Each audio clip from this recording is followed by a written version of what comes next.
6 жасқа толған балаларға арналған.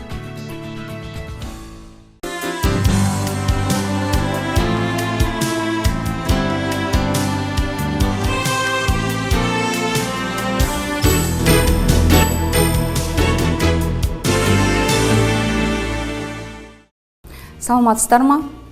Бүгін сіздермен өтетін сабағымның тақырыбы графиктер және кестелермен берілген есептер 8-ші сынып. Алдымен сабақ барысымен танысайық. Бірінші негізгі тіректер, екінші математикалық идеялар, смартфонды қолдану есебі, сауда жасау есебі және соңында навигация және қорытынды болып жоспарланды. Ал қазір енді сіздерге мен жаңа негізгі тіректер ретінде бейне жазба материалын ұсынғым келіп отыр. Соны бәріміз бірге қарап жіберейік. Бір дәптер 50 теңге тұрады. 1, 3, 4 және 6 дәптердің бағасын есептейік. Кестеге қараңыз. Дәптерлер саны мен бағасының арасындағы қатынасты білдіретін функция осы кесте арқылы берілген. Тікбұрышты координаталар жүйесінде кестедегі дәптерлер санының сәйкес мәндерін абсциссалары, ал дәптер бағасының сәйкес мәндерін ординаталары деп алып, оларды нүктелермен кескіндейік. Егер дәптердің бағасы 50 теңге болса, онда біз 1, 50 нүктесін белгілейміз. 3 дәптердің бағасы 150 теңге болғандықтан, біз 3, 150 нүктесін белгілейміз. Дәл осылай координаталар жүйесінде қалған 2 нүктені белгілейміз. Сонымен біз 4 нүктені белгілеп, шамалар арасындағы тәуелділікті көрсететін графикті сызаламыз. Бүгінгі тақырыппен таныс болдық және бейне жазбаны көрдік. Осы бейне жазбалар арқылы бүгінгі сабағымыздың мақсатын қояйық. Жаңа сіздер функционалдық тәуелділік жөнінде және шамалардың арасындағы қатынастар туралы еске түсірдік. Енді мақсатымыз шынайы процестердің, графиктердің, кестелерді қолданып, шамалар арасындағы тәуелділіктерді табу және зерттеу. Яғни бұл бүгінгі біздің сабағымыздың мақсаты болып табылады. Енді әрі қарай жалғастыратын болсақ, біз мұнда мысалы келесі жұмысымыз біздің математикалық идеялар деп аталынады. Бұл жерде фундаментальды өзіміз білетін мектептегі, өзіміздің меңгерген, мектеп қабырғасындағы немесе басқа да оқу орындарында меңгерген кез келген адам өзінің білімін өмірде қолдана білуі тиіс. Мына жерде 4 аспекті көрсетілген, солар туралы айтып жіберейін сіздерге. Мысалы, айнымалы және қатынастар, кеңістік және пішін, белгістік және сан.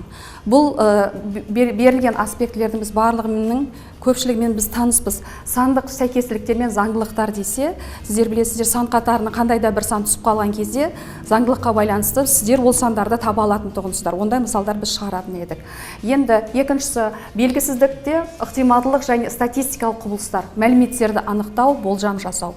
Бұл жерде сіздер 3-ші тоқсанның уақытында статистикалық мәліметтерді зерттеу туралы өткенбіз. Ол жерде біз шамалардың медианасын, модасын табуды білетініміз еске түсіріп отырсақ.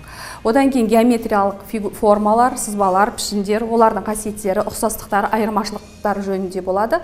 Енді айнымалы және қатынастар. Бұл бүгінгі біздің сабағымызға қатысты айнымалылар арасындағы тәуелділіктер, яғни формулалар, кестелер және графиктер туралы айтып өтеміз. Тереңірек осы жерге тоқталамыз. Бұл жерде келесі смартфонды қолдану есебі. Бұл есепті мен сіздерге қайдан әкелдім? Сіздер білесіздер, әрбір 3 жыл сайын дүниежүзілік зерттеулер жүргізіледі. Олардың ішінде атап өтетін болсақ, PISA зерттеулері.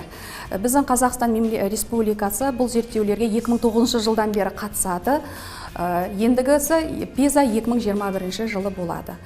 Ол PISA тапсырмаларының ішінде сіздер білесіздер, математикалық сауаттылық бөлімі бар.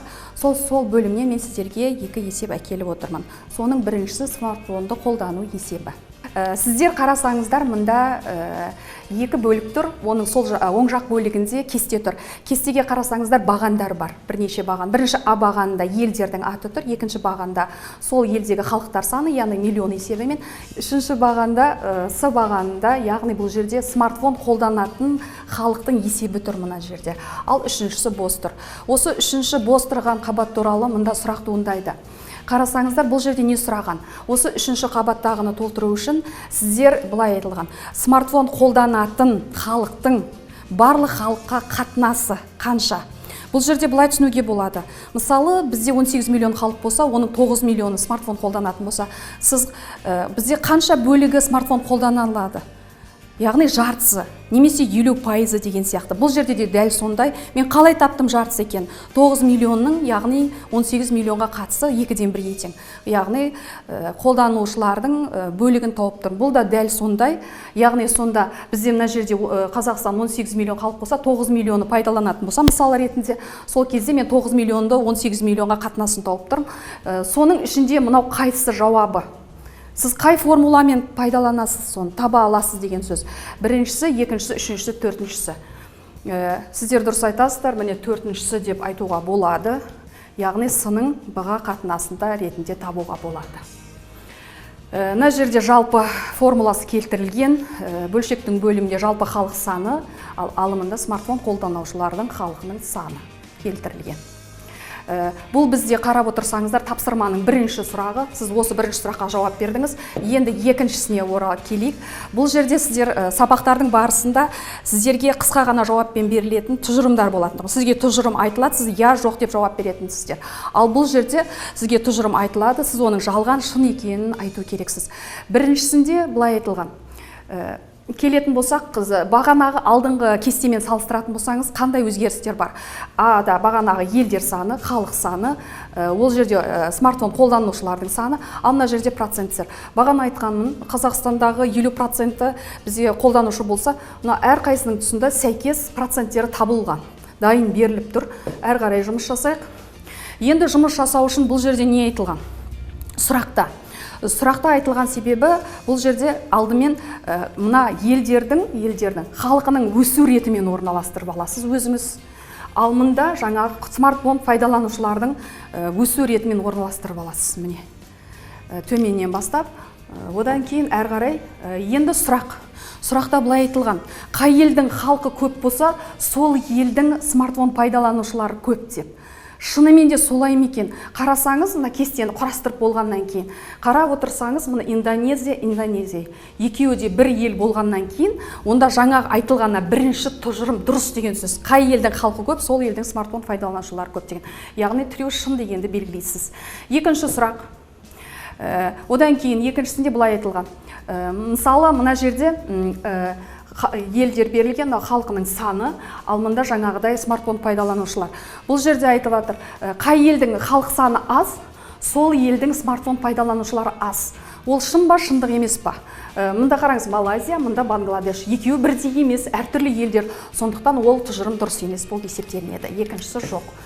Үшіншісінде проценттері берілген, пайыздары. Екіншісінде смартфон жалпы халықтың саны берілген. Бұл жерде айтып тұрған себебі, қараңыз сіз, мына қай елдің саны аз болса халқының саны, ал олардың смартфон пайдаланушылары көп деп. Ол сәйкес келмейді, елдері сәйкес келмейді, сондықтан ол жалған болып есептелінеді.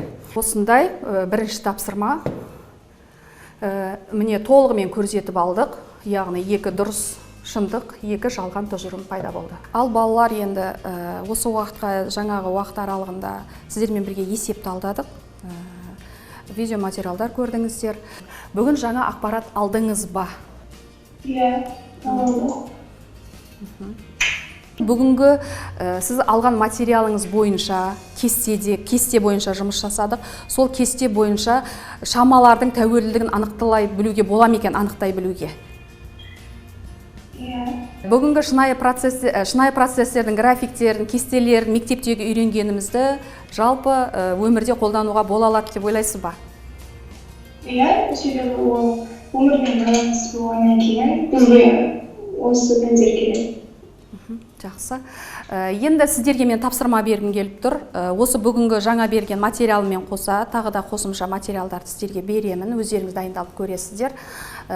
Алдағы қадам ретінде тағы да сіздерге қосымша кеңістік және пішін жөнінде өтеміз келесі жолы, соған дайындалсаңыздар. Сонымен бүгінгі сабағымыз аяқталды. Рахмет.